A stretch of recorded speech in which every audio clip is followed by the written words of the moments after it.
Chris in Ayer, Massachusetts. Hey, Chris, what's up? Hey, how you doing, Tom? Good. Thanks for taking my call. Sure. I want to know why we don't invert the conversation, right? If money is speech and I'm entitled to free speech, then doesn't that make poverty unconstitutional? I mean, isn't there an element, right, of freedom and liberty that our libertarian, adversaries like to yell about that's required to participate in the private economy they worship like a god? Yeah. Right? They've decided to switch our democratic vote in for wealth. Right. Well, we have the right to vote because it's about participatory democracy. Well, if you're going to change our entire system to be about money, then that just inherently switches the value structure from what we demanded within the legislative process to the economic system. Right.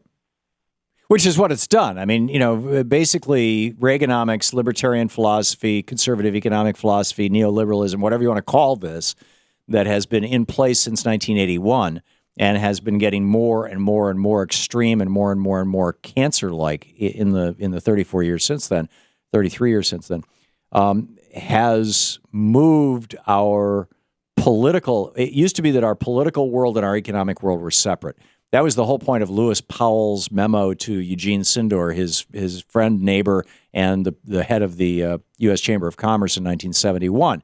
He said, the U.S. Chamber of Commerce has never gotten involved in politics, and it's time to get involved in politics.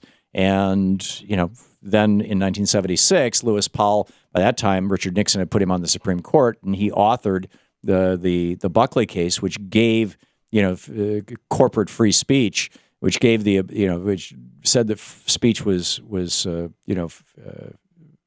that spending money was free speech under the First Amendment. And it's an interesting point that you make, though. If you've got free speech, why can't you have free money? Chris, thanks for the call. That was a very good one.